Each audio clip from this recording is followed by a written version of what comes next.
ইবাদতের লক্ষ্য হলো জাহান্নাম থেকে মুক্তি, বিনা হিসাবে যাব জান্নাত। ইবাদতের উদ্দেশ্য হলো আমার রবের সাথে হবে আমার পর্দা ছাড়া মোলাকাত। যেই আল্লাহকে সিজদা দিতেছি সে আল্লাহ কই? যেই আল্লাহ আমাকে দূরের থেকে পর্দার আড়ালে অদৃশ্য থেকে আমারে কণ্ঠ বাজাইতেছেন, এই জিহ্বা নামের মেশিন দিয়া নাড়াইয়া কত হাজার কোটি কোটি কথা সাপ্লাই হলো।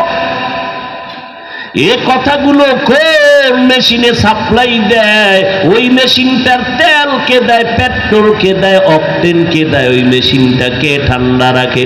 মাইক চলতেছে, মেশিনের ভেতরে ফ্যানের বাতাস দেওয়া লাগে। দীর্ঘ টাইম একটা মেশিন চললে ঠান্ডা করতে হবে, রেস্টে দিতে হবে, না হয় আগুন ধরিয়ে পুড়িয়ে যাবে। কি ঠিক না?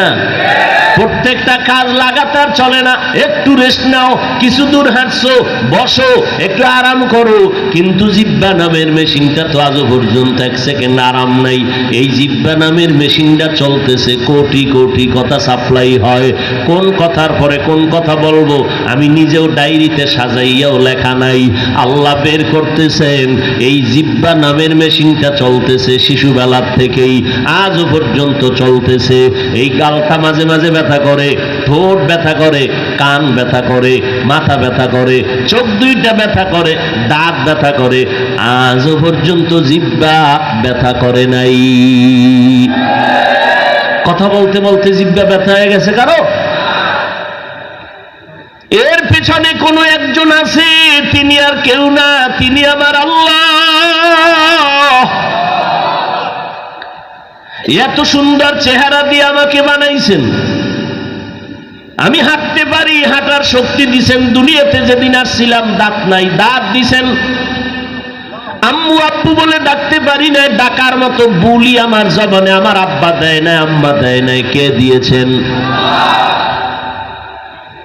ওই আল্লাহরে সেজদা দিতেছি, দেখ আল্লাহরে তো দেখলাম না। আল্লাহর কালাম কোরআন পড়তেছি, এত সুন্দর আল্লাহর কালামের আওয়াজ, না জানি আমার আল্লাহ আরো কত সুন্দর। আসমান কে বানাইছেন? এত সুন্দর আসমান বানাইছেন, বিনা খুঁটিতে আসমান টানানো, নিচের থেকে খুঁটিও নাই, উপর থেকে রশিও নাই। এত সুন্দর একটা সূর্য বানাইছেন, তারকা বানাইছেন, চন্দ্র বানাইছেন। ও বান্দা, মাখলুকের দিকে তাকাইয়া একটু চিন্তা কর, আসমান এত সুন্দর, বানানেওয়ালা আল্লাহ না জানি আরো কত সুন্দর। কিয়ামতের ময়দানে আমার মায়ার নবীর সুপারিশের দ্বারা বিচার শুরু হবে। জান্নাতীরা জান্নাতে, জাহান্নামীরা জাহান্নামে। আল্লাহ বলবেন, এই জান্নাতীদেরকে ফেরেশতারা জিজ্ঞাসা করো মনের আশা পূরণ হইছেনি? যারা জান্নাত পাইবে, হ্যাঁ আশা পূরণ হয়ে গেছে। কিন্তু মাওলা পাকের যারা গভীর জঙ্গলের আশিক, যারা মাওলার কঠিন আশিক, ওরা বলবে এখনো আশা পূরণ হয় নাই। হুরু গিলমা জিতনি নেমত হায় তু সবসে বেহতর নেমতে দীদারে তু জন্নত দো ज़ुख्से या रब क्या करो आरजू है मैं तुझे देखा करूं। ও দয়ার মালিক, আমার দিলের তামান্না জান্নাত না জাহান্নাম না, আমার দিলের তামান্না তোমার সাথে আমি মোলাকাত করব। তুমি কই? তোমার সাথে আমার মোলাকাত। فمن كان يرجو لقاء ربه فليعمل عملا صالحا ولا يشرك بعبادة ربه أحدا। ও দুনিয়ার মানুষ, যারা রবের সাথে মোলাকাত করতে চাও, তোমরা বেশি বেশি নেক আমল করো। তবে সাবধান, ইবাদতের মধ্যে রবের সাথে অন্যকে অংশীদার বানাইও না, শিরিকের গুনাহ করবা না। আল্লাহ যা যা পাওয়ার উপযুক্ত তা এককভাবে আল্লাহকে দেওয়ার নাম ইবাদত বা তাওহীদ। আল্লাহর পাওনাটা আর একজনকে দেওয়ার নাম শিরিক। বুঝেননি? সেজদা কে পাবে? জোরে কও। এই সেজদা আর একজনকে দেওয়ার নাম, জোরে বলেন। রিজিক দেওয়ার মালিক কে? ও বান্দা, রিজিক চাইবো কার কাছে? এটা আমার আল্লাহর একক পাওয়ার, এটা আর এক জায়গায় চাওয়ার নাম শিরিক। আল্লাহ যা যা পাবেন এককভাবে, ওই এককভাবে দেওয়ার নাম একক, এক আল্লাহর ইবাদতের পরিচয়ে আল্লাহ যা পাবেন এগুলো আর একজনকে দেওয়ার নাম। আল্লাহর থেকে যা পাবো এগুলো আর এক জায়গায় চাওয়ার নাম হলো শিরিক। সন্তান দেওয়ার একক মালিক, এই সন্তান আর একজনের কাছে চাওয়ার নাম শিরিক। ইবাদত পাবে আল্লাহ, আর কেউ পাবে না, আর একজনকে দেওয়ার নাম শিরিক। মাথা নত করবো আল্লাহর কাছে, আর কারো কাছে নয়, করার নাম শিরিক। অতএব আল্লাহর মোলাকাত যদি চাও, নেক আমল করো, শিরিকের গুনাহ থেকে নিজেরে বাঁচাইয়া রাখবা। কারণ শিরিক নিয়ে যদি হাসরের ময়দানে দাঁড়াও, ফালা নুকিমু লাহুম ইয়াউমাল কিয়ামাতি ওয়াজনা, শিরিক যুক্ত আমল আল্লাহ ওজনই করবেন না, হাসরের ময়দানে পাল্লায় উঠাবেন না।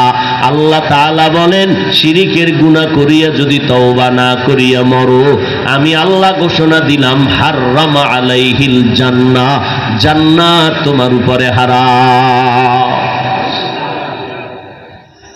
ইবাদত কি? ইবাদত হলো আল্লাহর হুকুমকে জীবনে বাস্তবায়ন করার নাম। আল্লাহর হুকুম জীবনে বাস্তবায়ন করার নাম কি? বলো ভাইরা, বলো। মুরব্বীরা খেয়াল করেন, আল্লাহর হুকুম বাস্তবায়ন করার নাম ইবাদত। এই ইবাদত করার জন্যই আল্লাহ আমাদের বানাইছেন। কেন করব সে ইবাদত? একমাত্র জাহান্নাম থেকে মুক্তি বিনা হিসাবে পাবো জান্নাত, এটা আমার লক্ষ্য। ইবাদতের লক্ষ্য জাহান্নাম থেকে মুক্তি, বিনা হিসাবে পাবো জান্নাত। উদ্দেশ্য আল্লাহর সাথে মোলাকাত।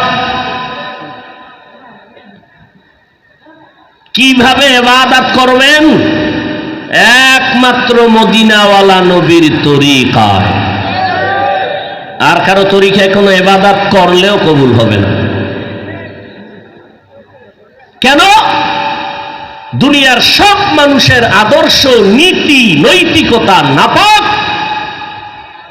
আমার রসুলের জিন্দেগির আদর্শ হলো প্রিয়, সৃষ্টির শ্রেষ্ঠ পাক। আমার রসুলের আদর্শের মতো পবিত্র আদর্শ আর নেই। লাকাদ কানা লাকুম ফি রাসূলিল্লাহি উসওয়াতুন হাসানাহ।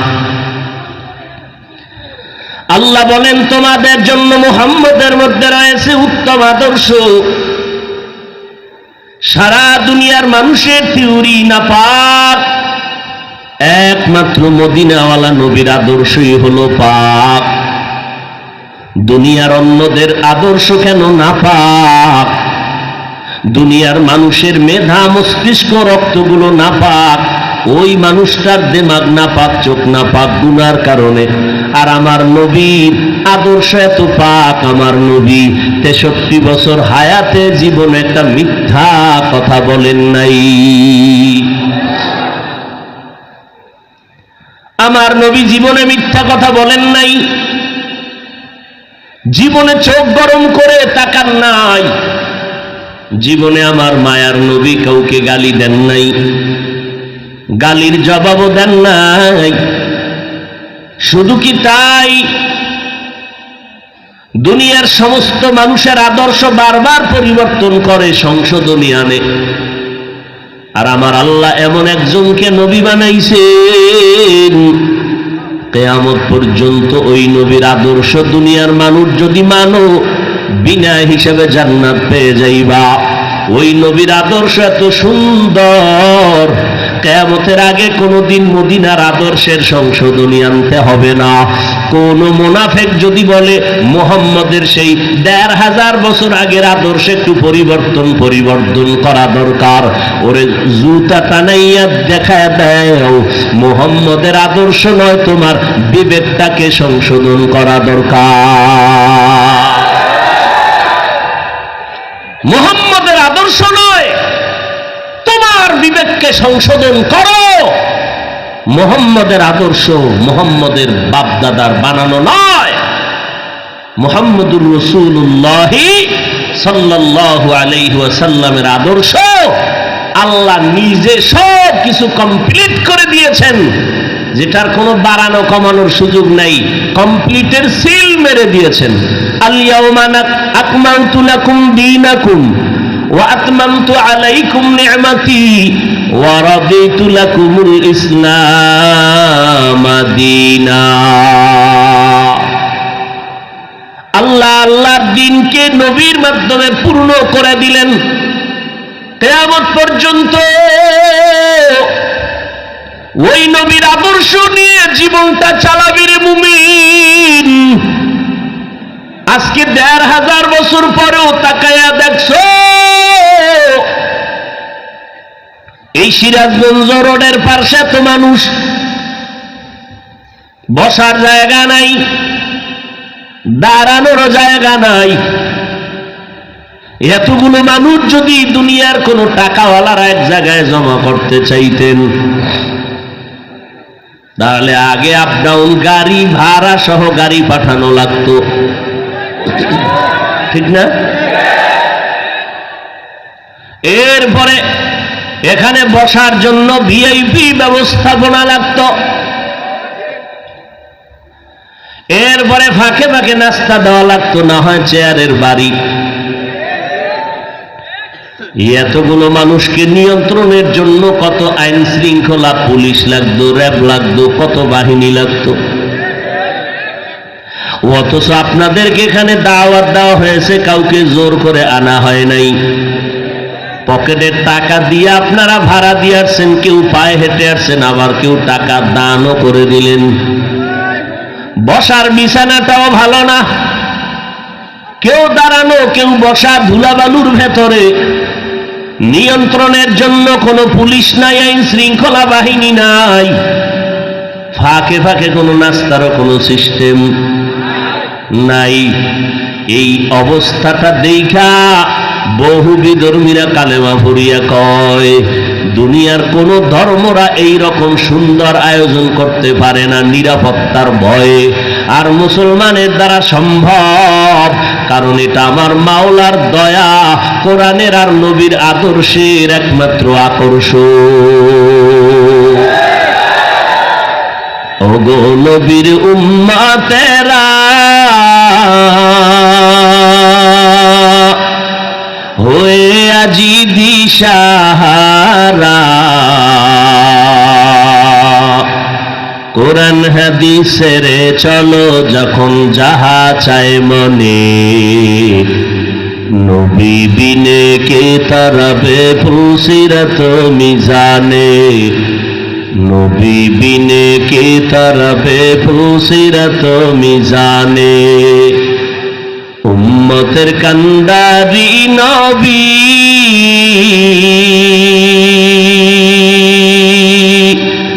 কাঁদছেন উম্মতের লাগি, এখনো কাঁদেন নবীজি শুয়ে মদিনার পানে, নবী বিনে কে তারাবে ফুলসিরাত মিজানে, নবী বিনে কে তারাবে ফুলসিরাত মিজানে। আরে নবীর উম্মত আশিকের দল, আল্লাহ আমাদেরকে ইবাদত করার জন্য পাঠাইলেন। আল্লাহ বলেন আমি জিন আর মানুষকে সৃষ্টি করি নাই, হ্যাঁ করেছি ইবাদতের জন্য। তার মানে জমিনে তোমার কোনো কাজ নাই, একটাই কাজ, তুমি ইবাদত করবা। ইবাদত কাকে বলে? জবাব দিয়েছি, আল্লাহর হুকুম বাস্তবায়ন করার নাম ইবাদত। কেন করবেন ইবাদত? ইবাদতের লক্ষ্য আর উদ্দেশ্য কি? প্রত্যেকটা কাজের দুইটা জিনিস থাকে, গরজ ও মৌজু। আপনি একটা কাজ করতেছেন, তার লক্ষ্য কি? আপনি গাড়ি চালাইয়া যাইতেছেন, লক্ষ্য কি? লক্ষ্য হলো আমি অমুক জায়গায় যাব, ও ঢাকা যাব। উদ্দেশ্য ওখান থেকে আমি টাকা নিয়ে আসবো। ইবাদতের লক্ষ্য হলো জাহান্নাম থেকে মুক্তি, বিনা হিসাবে যাব জান্নাত। ইবাদতের উদ্দেশ্য হলো আমার রবের সাথে হবে আমার পর্দা ছাড়া মোলাকাত। যেই আল্লাহকে সিজদা দিতেছি সে আল্লাহ কই? যেই আল্লাহ আমাকে দূরের থেকে পর্দার আড়ালে অদৃশ্য থেকে আমারে কণ্ঠ বাজাইতেছেন, এই জিহ্বা নামের মেশিন দিয়া নাড়াইয়া কত হাজার কোটি কোটি কথা সাপ্লাই হলো। এ কথাগুলো কোন মেশিনে সাপ্লাই দেয়? ওই মেশিনটার তেল কে দেয়? পেট্রোল কে দেয়? অকটেন কে দেয়? ওই মেশিনটাকে ঠান্ডা রাখে। মাইক চলতেছে, মেশিনের ভেতরে ফ্যানের বাতাস দেওয়া লাগে। দীর্ঘ টাইম একটা মেশিন চললে ঠান্ডা করতে হবে, রেস্টে দিতে হবে, না হয় আগুন ধরিয়ে পুড়িয়ে যাবে। কি ঠিক না? প্রত্যেকটা কাজ লাগাতার চলে না। একটু রেস্ট নাও, কিছু দূর হাঁটছো, বসো, একটু আরাম করো। কিন্তু জিহ্বা নামের মেশিনটা তো আজও পর্যন্ত এক সেকেন্ড আরাম নাই। এই জিহ্বা নামের মেশিনটা চলতেছে, কোটি কোটি কথা সাপ্লাই হয়। কোন কথার পরে কোন কথা বলবো আমি নিজেও ডায়েরিতে সাজাইয়াও লেখা নাই। আল্লাহ বের করতেছেন, এই জিহ্বা নামের মেশিনটা চলতেছে শিশুবেলার থেকেই আজও পর্যন্ত চলতেছে। এই গালটা মাঝে মাঝে ব্যথা করে, ঠোঁট ব্যথা করে, কান ব্যথা করে, মাথা ব্যথা করে, চোখ দুইটা ব্যথা করে, দাঁত ব্যথা করে, আজও পর্যন্ত জিহ্বা ব্যথা করে নাই। কথা বলতে বলতে জিহ্বা ব্যথা হয়ে গেছে কারো? এর পেছনে কোনো একজন আছে, তিনি আর কেউ না, তিনি আমার আল্লাহ। এত সুন্দর চেহারা দিয়ে আমাকে বানাইছেন, আমি হাঁটতে পারি, হাঁটার শক্তি দিছেন। দুনিয়াতে যেদিন আসছিলাম দাঁত নাই, দাঁত দিছেন। আম্মু আব্বু বলে ডাকতে পারি না, ডাকার মতো বুলি আমার জবানে আমার আব্বা দেয় না, আম্মা দেয় নাই। কে দিয়েছেন? ওই আল্লাহরে সেজদা দিতেছি, দেখ আল্লাহরে তো দেখলাম না। আল্লাহর কালাম কোরআন পড়তেছি, এত সুন্দর আল্লাহর কালামের আওয়াজ, না জানি আমার আল্লাহ আরো কত সুন্দর। আসমান কে বানাইছেন? এত সুন্দর আসমান বানাইছেন, বিনা খুঁটিতে আসমান টানানো, নিচের থেকে খুঁটিও নাই, উপর থেকে রশিও নাই। এত সুন্দর একটা সূর্য বানাইছেন, তারকা বানাইছেন, চন্দ্র বানাইছেন। ও বান্দা, মাখলুকের দিকে তাকাইয়া একটু চিন্তা কর, আসমান এত সুন্দর, বানানেওয়ালা আল্লাহ না জানি আরো কত সুন্দর। কিয়ামতের ময়দানে আমার মায়ার নবীর সুপারিশের দ্বারা বিচার শুরু হবে। জান্নাতীরা জান্নাতে, জাহান্নামীরা জাহান্নামে। আল্লাহ বলবেন, এই জান্নাতীদেরকে ফেরেশতারা জিজ্ঞাসা করো মনের আশা পূরণ হইছেনি? যারা জান্নাত পাইবে, হ্যাঁ আশা পূরণ হয়ে গেছে। কিন্তু মাওলা পাকের যারা গভীর জঙ্গলের আশিক, যারা মাওলার কঠিন আশিক, ওরা বলবে এখনো আশা পূরণ হয় নাই। হুরু গিলমা जितनी नेमत है तू सबसे बेहतर नेमत दीदार तू जन्नत दो ज़ुख से या रब क्या करो आरजू है मैं तुझे देखा करूं। ও দয়ার মালিক, আমার দিলের তামান্না জান্নাত না জাহান্নাম না, আমার দিলের তামান্না তোমার সাথে আমি মোলাকাত করব। তুমি কই? আল্লাহর সাথে আমার মোলাকাত। ফামান কানা ইয়ারজু লিকা রাব্বিহি ফালইআমাল আমালান সালিহা ওয়া লা ইউশরিক বিইবাদাতি রাব্বিহি আহাদা। ও দুনিয়ার মানুষ, যারা রবের সাথে মোলাকাত করতে চাও, তোমরা বেশি বেশি নেক আমল করো। তবে সাবধান, ইবাদতের মধ্যে রবের সাথে অন্যকে অংশীদার বানাইও না, শিরিকের গুনাহ করবা না। আল্লাহ যা যা পাওয়ার উপযুক্ত তা এককভাবে আল্লাহকে দেওয়ার নাম ইবাদত বা তাওহীদ। আল্লাহর পাওনাটা আরেকজনকে দেওয়ার নাম শিরিক। বুঝেননি? সেজদা কে পাবে? জোরে কও। এই সেজদা আরেকজনকে দেওয়ার নাম, জোরে বলেন। রিজিক দেওয়ার মালিক কে? ও বান্দা, রিজিক চাইবো কার কাছে? এটা আমার আল্লাহর একক পাওয়ার, এটা আর এক জায়গায় চাওয়ার নাম শিরিক। আল্লাহ যা যা পাবেন এককভাবে, ওই এককভাবে দেওয়ার নাম একক, এক আল্লাহর ইবাদতের পরিচয়ে আল্লাহ যা পাবেন এগুলো আর একজনকে দেওয়ার নাম। আল্লাহর থেকে যা পাবো এগুলো আর এক জায়গায় চাওয়ার নাম হলো শিরিক। সন্তান দেওয়ার একক মালিক, এই সন্তান আর একজনের কাছে চাওয়ার নাম শিরিক। ইবাদত পাবে আল্লাহ, আর কেউ পাবে না, আর একজনকে দেওয়ার নাম শিরিক। মাথা নত করবো আল্লাহর কাছে, আর কারো কাছে নয়, করার নাম শিরিক। অতএব আল্লাহর মোলাকাত যদি চাও, নেক আমল করো, শিরিকের গুনাহ থেকে নিজেরে বাঁচাইয়া রাখবা। কারণ শিরিক নিয়ে যদি হাসরের ময়দানে দাঁড়াও, ফালা নুকিমু লাহুম ইয়াউমাল কিয়ামাতি ওয়াজনা, শিরিক যুক্ত আমল আল্লাহ ওজনই করবেন না, হাসরের ময়দানে পাল্লায় উঠাবেন না। আল্লাহ তাআলা বলেন, শিরিকের গুনাহ করিয়া যদি তওবা না করিয়া মরো, আমি আল্লাহ ঘোষণা দিলাম হাররামা আলাইহিল জান্নাহ, জান্নাত তোমার উপরে হারাম। ও আল্লাহর বান্দা, ওই আল্লাহর সাথে মোলাকাতের জন্য ইবাদত করো। বলে ইবাদতের সীমানা কত দূর? কয় বান্দা, তোমার হায়াতের বডিটার সীমানা যত দূর। ইবাদত কোন কোন জায়গায়? শুধু মসজিদে, মাদ্রাসায়? সোজা জবাব কি? তোমার এই বডি হায়াত সহ জিন্দা বডি যাবে যত দূর, ইবাদত চলবে তত দূর। তোমার এই ভাইজান, তোমার এই হায়াতের বডি যদি বাথরুমে ঢুকাও, সেখানেও ইবাদত। ইবাদত হতে হবে মন গড়া না মদিনার তরিকায়। নবীর আদর্শ মতো তুমি বাথরুমে যাও, সওয়াব। নবীর তরিকায় তুমি ঘুমাইবা, সওয়াব। নবীর তরিকায় ব্যবসা করবা, সওয়াব।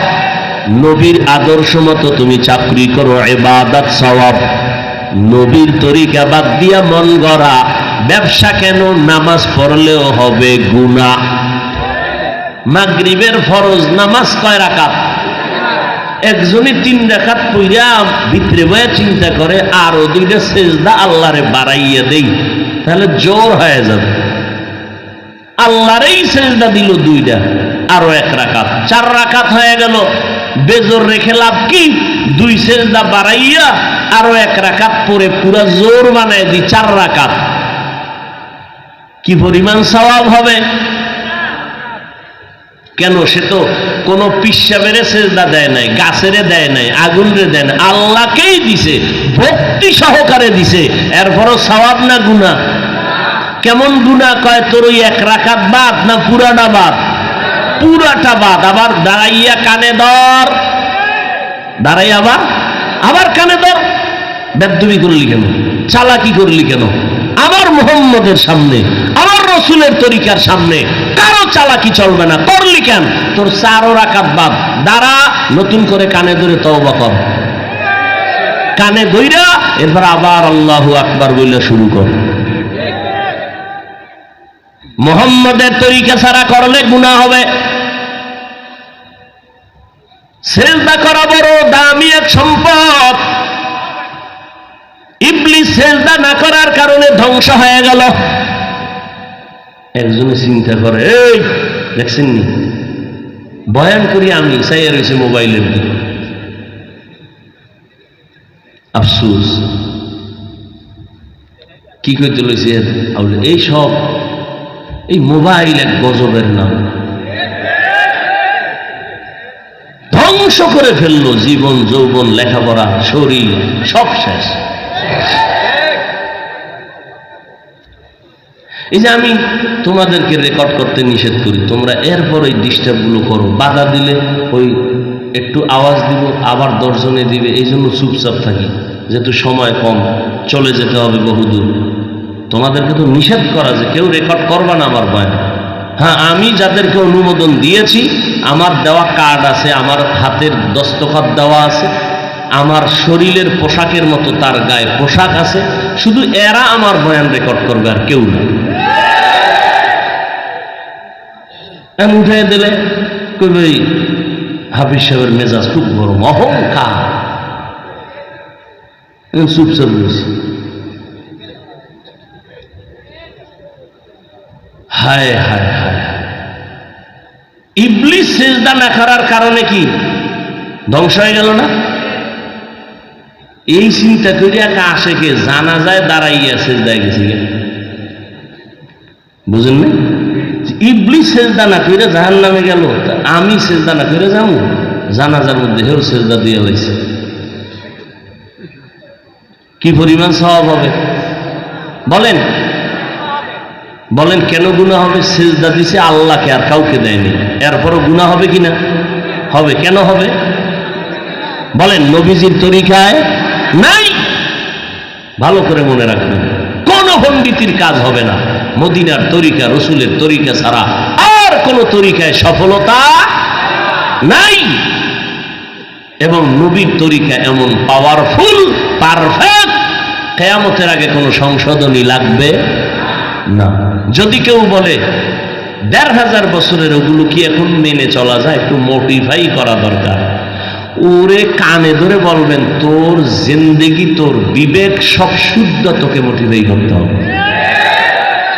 মুহাম্মদের আদর্শ নয়। সাবধান। এই যে এতক্ষণ আমি বয়ান করলাম, কি বুঝাইতে চাইলাম? যে সবাই আমার দল করবেন? হ্যাঁ, সারা দেশে বয়ানের স্লোগান দুইটা, উম্মতকে শিখাইতে চাই, 100 অন্তরে ঢুকাও দুইটা স্লোগান এবং বাস্তবায়ন করো। জিন্দেগিতে যতদিন আছি গোলামি হবে আল্লাহ, আদর্শ হবে মদিনা। আর কোনো আওয়াজ নেই, সব আওয়াজ ভুয়া, ধোঁকা। আল্লাহর ইবাদত করো, নবীর তরিকায় খানা খাওয়া ইবাদত, সওয়াব। নবীর আদর্শ মতে পানি পান করো, সওয়াব, ইবাদত। নবীর তরিকায় পান কেমনে করবেন? পানি 2.5 লিটারের বোতল আলগি দিছে, ডক ডক ডক ডক করে ডালতেছে, আর একটা ধাক্কা দিয়ে দিছে, নাকের ভিতরে গেছে। এটা সুন্নত? হ্যাঁ, রসুলের সুন্নত কি বসে পান করো, চেয়ার টেবিলে নয়। রসুলের যুগে চেয়ার ছিল, টেবিল ছিল, কখনো রসুল চেয়ার টেবিলে খান নাই। উম্মত রসুলের সুন্নত অনুযায়ী খাবে নিচে, ঠেকায় পড়ে গেলে হোটেলে, সেটা ভিন্ন। এবং বাম হাতে নয়, ডান হাতে, এবং দোয়া পড়ে। দোয়া দেয় খবর নেই। আর এত বিশাল এক বোতল এটা লইছে, আলগি দিছে, এটা শুদ্ধ, এক টানে পান করতেছে। এক সময় পানি কোথাও বাজে না, দৌড় পানি সাইডে দিলে দৌড়ে, সেই পানি বুকে বাজে, গলায় বাজে, মরে যায়। রসুলের সুন্নত অনুযায়ী চলবেন, শরীরের উপকার, সওয়াব তো আছেই। মেসওয়াক রসুলের সুন্নত নাই, মেসওয়াকের খবর নেই। আপনারা গ্রাম এলাকায় আছেন, মেসওয়াকের অভাব নেই, শহরে দুর্বলতা, এরপরও কেউ মেসওয়াক করে না। অথচ রসুল বলেন উম্মতের প্রচন্ড কষ্ট অনুভব না করলে আমি মেসওয়াককে বাধ্যতামূলক করে দিতাম।